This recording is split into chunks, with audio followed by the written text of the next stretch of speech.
Mi nombre es José Abraham Freijo Rascón. Yo soy papá de Mila Freijo Navarro.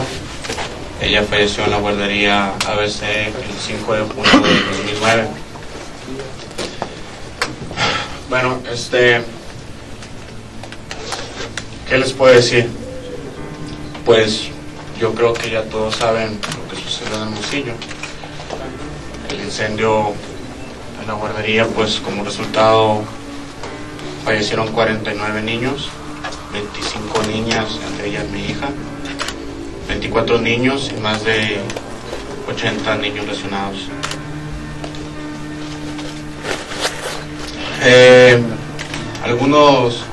Algunas familias, algunos papás y mamás nos empezamos a reunir en la Plaza Emiliano de Subeldía, allá en Hermosillo, Sonora, no con la idea de formar un movimiento, no con la idea de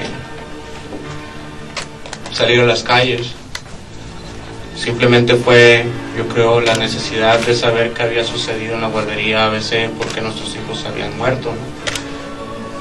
Entonces la sorpresa fue que ciudadanos ajenos totalmente a los niños se empezaron a juntar y se empezó a hablar de una marcha. Se empezó a hablar de las cosas que estaban mal dentro de la guardería ABC. Nos empezamos a dar cuenta cómo el gobierno del estado y del municipio empezaba a desviar las investigaciones, y fue tal la necesidad de que el gobierno del estado no se saliera con la suya, que no tratara de minimizar lo que había sucedido en Hermosillo, que así fue como surgió el movimiento. La mayoría de los padres y de las madres no tuvimos tiempo de llorar a nuestros hijos, no se nos respetó ni siquiera el sepelio el día que estábamos enterrando a nuestros hijos. Yo recuerdo que estábamos en la funeraria de San Francisco, allá en Hermosillo, Sonora, que son algo así de 9 capillas, de 9 o 14 capillas, algo así. Todas estaban ocupadas por niños de la guardería ABC, y en todas las funerarias era la misma historia, ¿no? Recuerdo que llegó el presidente municipal con un séquito de seguidores y muchos medios a querer hablar con los papás. Curiosamente entró a la capilla, a la primera capilla que entró fue a donde estaba Emilia.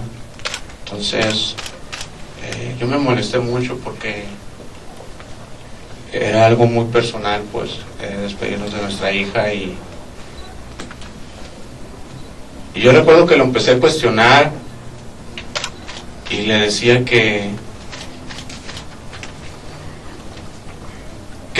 su gobierno era responsable de lo que había sucedido. Y recuerdo que le decía, lo reto a que vaya a cualquier guardería y meta ahí a uno de sus hijos o algún nieto o algún sobrino, a ver si usted lo haría. Pues no le quedó otra más que darles la vuelta e irse, ¿no? Hemos hecho tantas cosas a casi 2 años que necesitaría mucho tiempo para hablar de todo lo que hemos hecho en el movimiento. Ustedes saben que llevamos el caso a la Suprema Corte de Justicia. En julio me parece que fuimos José Francisco, Patricia Duarte y yo. Llegamos a la Ciudad de México sin conocer a nadie, sin saber si íbamos a ser atendidos. Afortunadamente se llevó, sí, atrajeron el caso los jueces, pero el resultado, pues, una vez más fue maquillado, ¿no?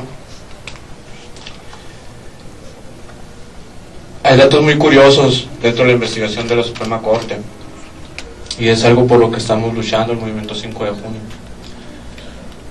De 1.486 guarderías, solamente 14 cuentan con las medidas de seguridad. necesarias, ¿no? Las mínimas en todo el país. Pero sin embargo la Suprema Corte dictaminó que no había un desorden generalizado en el esquema de subrogación de las guarderías. Totalmente contradictorio.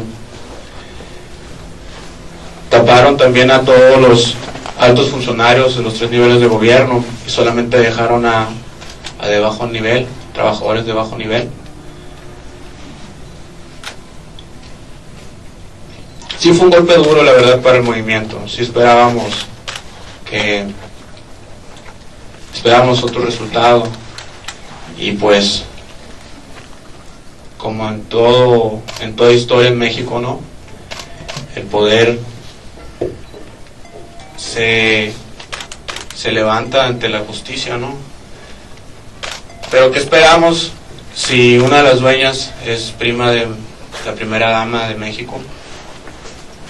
¿Qué esperamos si los socios son de las familias de alto estatus social, político y económico del estado de Sonora y del país? Es algo muy claro que la justicia no se aplica igual para todos, ¿no? Pero nosotros estamos convencidos de que tarde o temprano va a llegar esa justicia, y no solamente estamos exigiendo cárcel a los culpables, sino también estamos exigiendo que eso no vuelva a suceder. Se impulsó una nueva ley de estancias infantiles en la cual participamos activamente el movimiento 5 de junio. Hubo participación de especialistas tanto nacionales como internacionales. Lo apoyaron algunos senadores, y pues estamos todavía esperando a que esto se llegue a término, ¿no? y sea aprobado. Se pusieron juicios políticos en contra de Burs, de Molinaro Casita, y los diputados aún no nos han dado respuesta. Esto fue en julio del año pasado, y todavía no tenemos respuesta. Ahora el 29 de mayo se va a hacer un juicio ciudadano en el Distrito Federal, su tercera etapa. Ya se han hecho 2 en Sonora. El primero fue en contra de los socios de la guardería. El segundo fue en contra de las instituciones de gobierno del estado de Sonora, y este tercero será en contra del estado mexicano.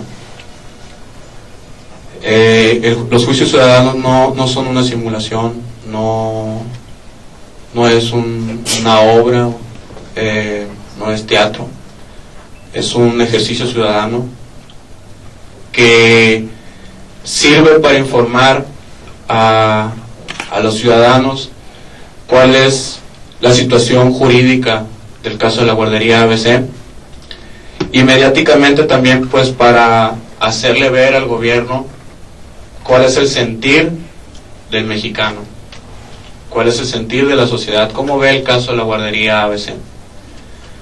No solamente su punto de vista es el que importa, porque sabemos bien que el punto de vista del gobierno mexicano no es el mismo que vivimos los mexicanos, no es el mismo que vive el ciudadano común. Voy a hablar un poco de Miriam. No me gusta hacerlo, pero tengo que explicar el porqué de lo que estamos haciendo. Yo era una persona que nunca había marchado, yo era una persona que nunca había hablado frente a otras personas, salvo en exposiciones de la escuela y cosas así. Y heme aquí. Cada 5 de cada mes salimos a las calles a tratar de crear conciencia en las personas de lo que está sucediendo.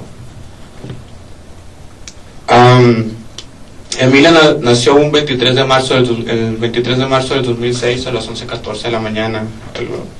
Lo recuerdo así perfectamente. Emilia cuando nació era una bolita de pelos, así, una cosita muy bonita, hermosamente fea mi hija.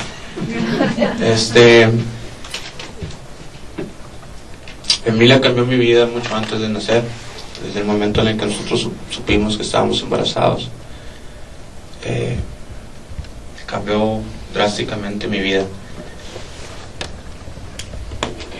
Para mí, en especial, el mes de marzo es algo muy doloroso.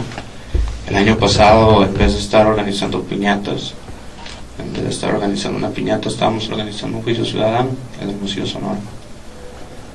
Este año pasé y voy a pasar, parece, el cumpleaños de mi hija en el Distrito Federal haciendo esto también. Emilia era una niña, yo sé que todos los papás y las mamás decimos lo mismo, pero pues es mi hija, ¿no? Emilia era una niña muy alegre, y para mí era una niña muy inteligente. A ella no le gustaban las princesas ni las Barbies. Decía que las princesas y las Barbies eran tontas, y la única princesa que le gustaba era la princesa Fiona.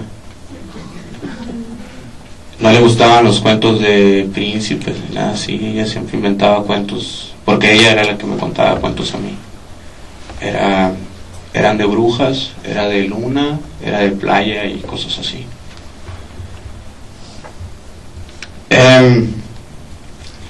Pasó algo muy curioso.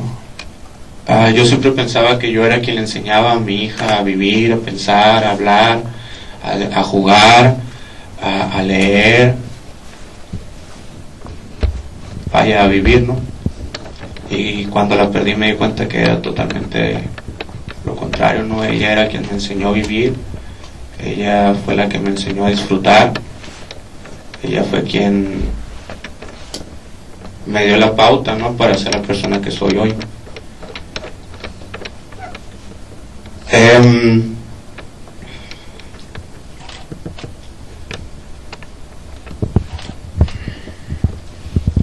Perdón.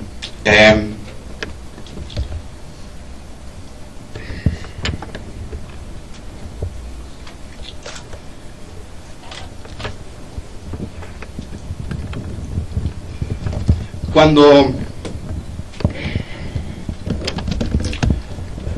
el último día que yo vi a mi hija, yo sentí algo muy raro, ¿no? Yo no quería que se fuera de mi casa. Yo y su mamá ya teníamos tiempo separados. El jueves llegó su mamá y se la llevó. Yo me acuerdo que le dije, no sé por qué razón, yo creo que presentía algo.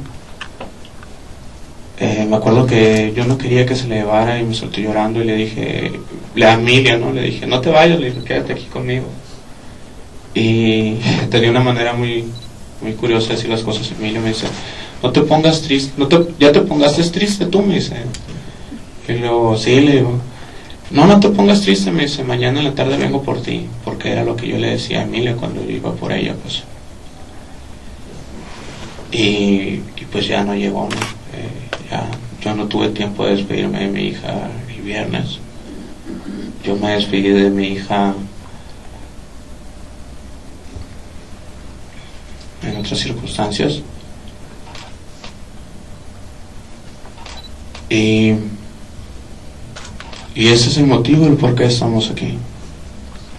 Una persona que nunca había marchado, una persona que nunca había estado en contacto con una lucha social, una persona que nunca se había visto en medio de un proceso legal,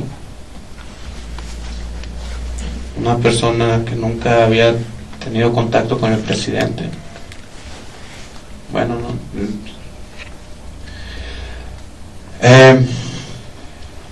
La mayoría de los papás del movimiento 5 de junio es la misma historia.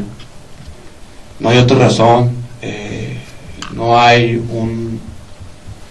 una intención política, no hay una intención económica. La verdadera intención aquí es que esto no vuelva a suceder, es latente, puede volver a suceder en cualquier momento.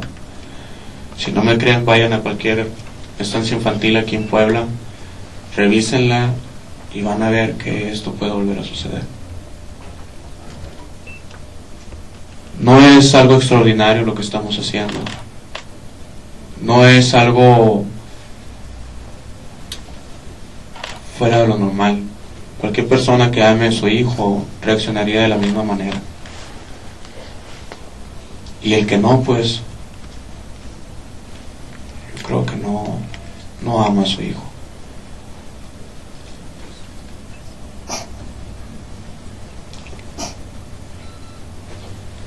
Yo creo que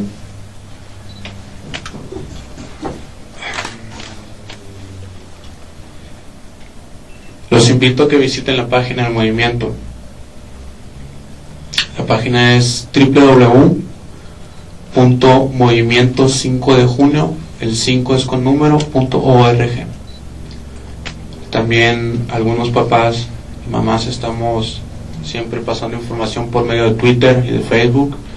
Algunas cuentas son, la mía es en Twitter es @AbrahamFraijo, todo pegado.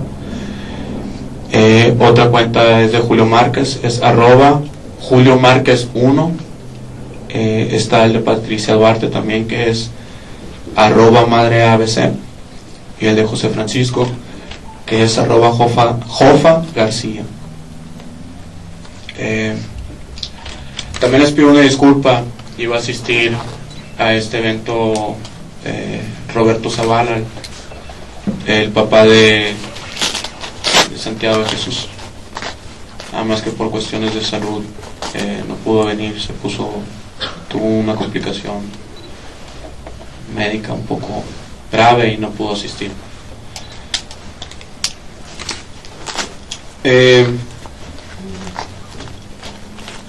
También pues los invito a que lean el libro.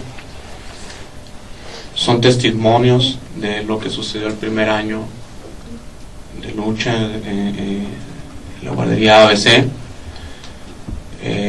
Está realizado por Diego Enrique Osorno, un grandísimo amigo y una persona súper sensible y sobre todo un gran periodista. La verdad ahorita se me pasó traer los libros, pero al rato vamos a dejar libros aquí para si gustan comprarlos. Cabe recalcar que todas las regalías, todas las ganancias del libro, Diego Enrique las donó al movimiento 5 de junio. Es decir, Diego regaló su trabajo. Que he encontrado en diversos estados un reclamo constante en cuanto a las concesiones que se han subrogado, que ha habido mucho nepotismo. ¿Han investigado por parte del IFAI quiénes son los que se han beneficiado de esto? Independientemente de Sonora, o sea, si hay en algunos otros estados.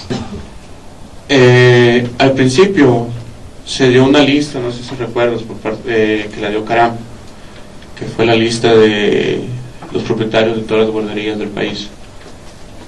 Primero sacaron la de Sonora y después salieron la de los dueños de las guarderías de todo el país.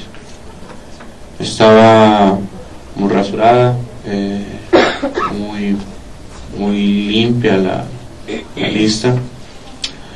Tengo entendido que en muchos estados, en muchos municipios, la gente después del 5 de junio se empezó a preocupar más por dónde estaba dejando a sus hijos.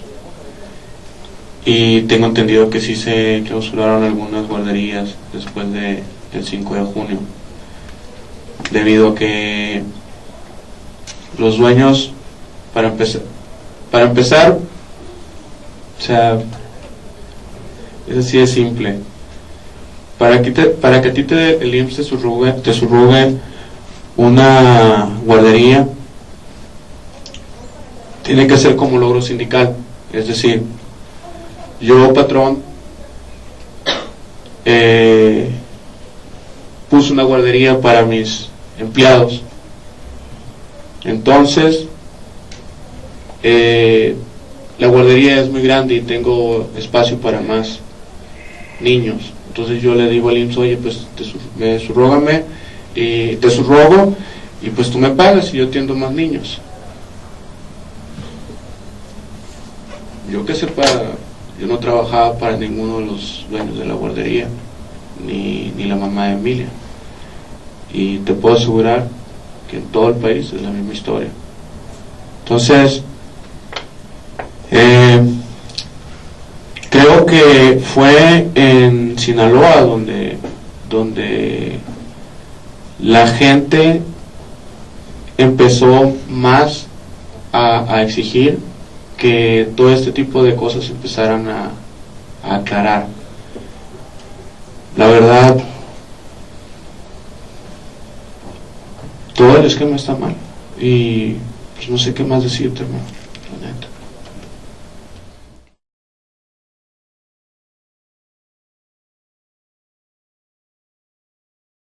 Vamos a escuchar a la doctora María Eugenia Sánchez Díaz de Rivera. Ella es una querida colega, es coordinadora de la cátedra Alan Turén y sobre todo una mujer comprometida con yo diría con las mejores causas del país. Escuchamos. Gracias, Abraham, por estar con nosotros. Nosotros somos los culpables. La biografía de un bebé es tan pequeña y universal que no puede contarse con palabras, dice el autor del libro. Y nos presenta las fotos de los 49 niños y niñas que fallecieron en el incendio de la guardería ABC de Hermosillo. Una guardería separada por tabla roca de una bodega descuidada de la Secretaría de Hacienda en donde se inició el incendio. Y nos sumergen los testimonios de madres y padres de familia, de vecinos, de bomberos, de las empleadas de la guardería, de los vigilantes de la bodega. El humo negro, las puertas bloqueadas, un teléfono inservible para llamar emergencias y la lona de colores, la macabra lona de colores. Un plafón de material combustible, de muchos colores, sí, para ocultar las deficiencias del inmueble, y que cae ardiendo sobre los niños que dormían la siesta. Llueve fuego. Las asistentes educadoras, que recibían salarios ínfimos, buscan de 1000 maneras sacar a los niños, por las ventanas, por donde podían, protegiéndose con trapos húmedos para no asfixiarse. Danitza López logró salvar a 4 niños, pero no pudo salvar a su hijito Luis. Lloras al leer esos testimonios. No es posible no hacerlo. Y en el momento de la tragedia emergen todo tipo de solidaridades. De la gente que pasa por la calle, muchas personas que se arriesgan, pero no se les reconoce más que a las que conviene. Un hombre se lanza con su pick-up y rompe el muro para poder seguir sacando niños. Lo entrevistará TV Azteca posteriormente y Mario Fabio Beltrones le regalará una espléndida camioneta. El oportunismo político no vacila en pisotear el dolor y la muerte, ni la de los niños. En cambio, al pitufo, al negro, jóvenes que pasaban por ahí, que entraron y salieron no sé cuántas veces, dice uno de ellos, sacando niños vivos y muertos, esos no aparecieron en las pantallas. ¿Cómo iban a salir? Si los cholos, los jóvenes pobres, resulta que son héroes, ¿cómo se les va después a criminalizar como acostumbran el poder y los medios? La muerte de un niño es la muerte de un universo. Y cuando la ambición, la corrupción, los manejos del poder matan a 49 niños y niñas y nadie resulta responsable, estamos ante la presencia de la barbarie instalada en las instituciones de la sociedad. El 5 de junio de 2009 quedará como una fecha emblemática de esa barbarie, como símbolo inequívoco de un gobierno, de unas élites económicas y políticas y de una parte de la sociedad enmarañadas en la corrupción, la indiferencia, las luchas de poder y la banalidad. Sí, en la banalidad de esa vida social que también muestra Osorno, que se dedicó a consultar en la hemeroteca las secciones de sociales de los periódicos de Sonora, en donde recurrentemente aparecen los dueños de la guardería. Élites que se empujan para ver quién muestra mayor capacidad de ostentación y de lujo ante un país en descomposición, ante millones de mexicanos que pasan hambre, y en este caso a expensas de los niños y las niñas, de hombres y mujeres trabajadores. El 5 de junio de 2009 quedará como una fecha emblemática de la lógica política e institucional que rige nuestras vidas, la del lucro como valor máximo, la del lucro protegido por las políticas públicas, por las redes de corrupción que alimentan estas políticas y por el miedo de la mayoría de los ciudadanos, miedo que no es gratuito, que se ha construido a base de hostigamiento y represión, miedo que paraliza para denunciar y juzgar los abusos. El libro va desplegando entre nuestros ojos el árbol genealógico del poder en Sonora, como lo llama Osorno, por las redes de parentesco que lo conforman. Los arreglos entre políticos del PRI y del PAN, entre funcionarios de los 3 niveles de gobierno, entre empresarios y sus relaciones con los funcionarios. Y aparece así uno de los ejes de la economía neoliberal, la subrogación. O para que suene nice, el outsourcing. Es decir, el mecanismo idóneo para hacer caso omiso de los derechos laborales, del deterioro ambiental y en este caso hacer caso omiso de la protección de 145 niños de la guardería ABC. Solamente de esa guardería. Una vez, dice una extrabajadora de la guardería, le hablé por teléfono al señor Antonio Salido, uno de los principales dueños, que me preocupara que se incendiara la lona y ocurriera una desgracia. Luego lo que me dijo fue, ¿qué le pasa? Se me hace que usted ve muchas películas de Hollywood. La subrogación, sin licitaciones, sin inspecciones calificadas, en este caso a parientes del gobernador Burs y de la esposa de Calderón. Subrogaciones para sanear las finanzas del Instituto Mexicano del Seguro Social y beneficiar a la población. Veamos.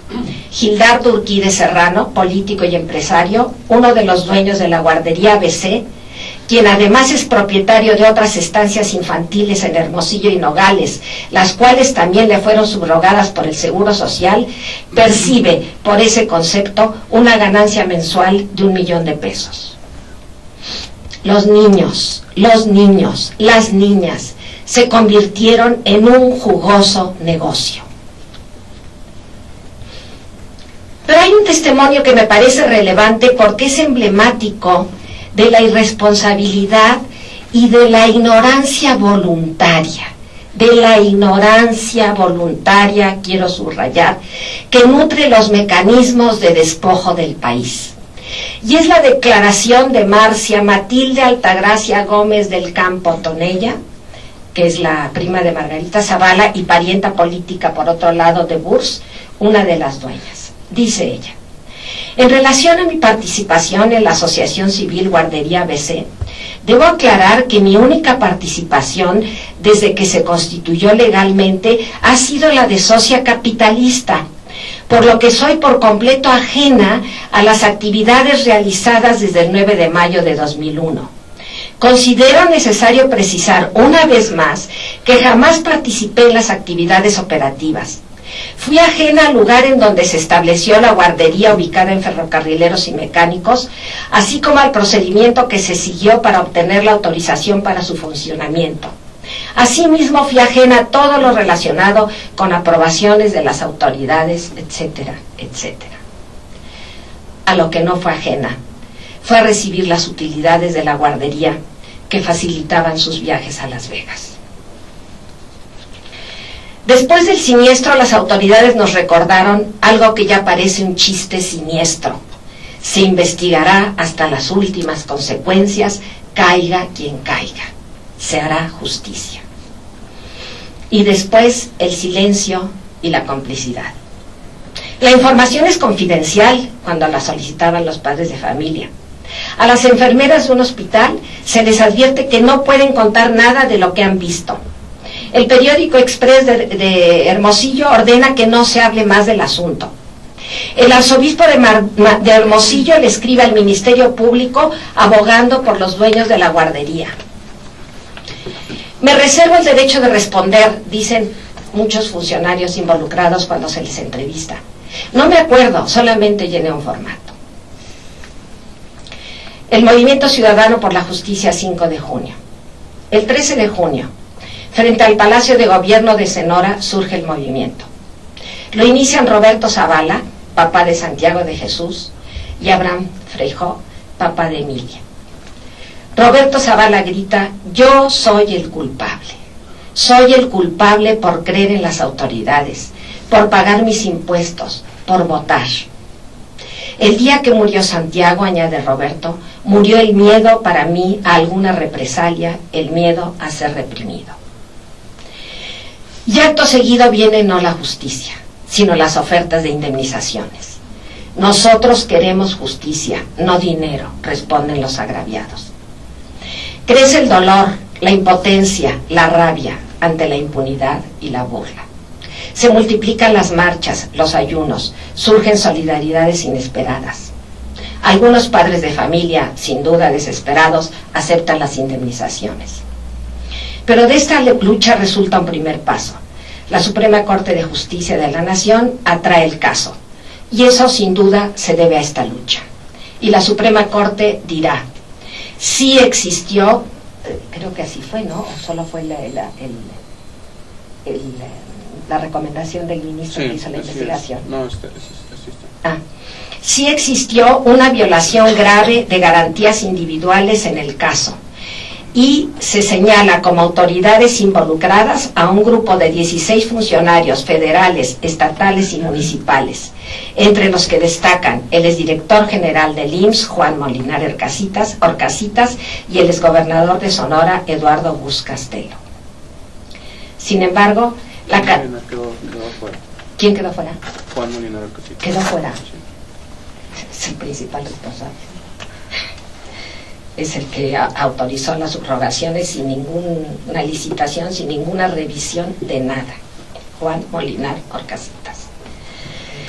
Sin embargo, la cadena de corrupción que mató a los niños de Hermosillo continúa aún intacta, funcionando como si nada hubiera pasado. Zapatitos azules, zapatitos de charol, zapatitos blancos, zapatitos de gamuza, zapatillas de niñas, muchos zapatitos van construyendo un memorial en la Plaza Emiliana Subeldía de Hermosillo, hoy llamada la Plaza de los Niños. Y junto al memorial, la tenacidad de la lucha. Nos dice el autor del libro: lo que estos padres están reclamando es un México digno. Luchan contra la destrucción como política de gobierno y contra la indiferencia ciudadana como estilo de vida.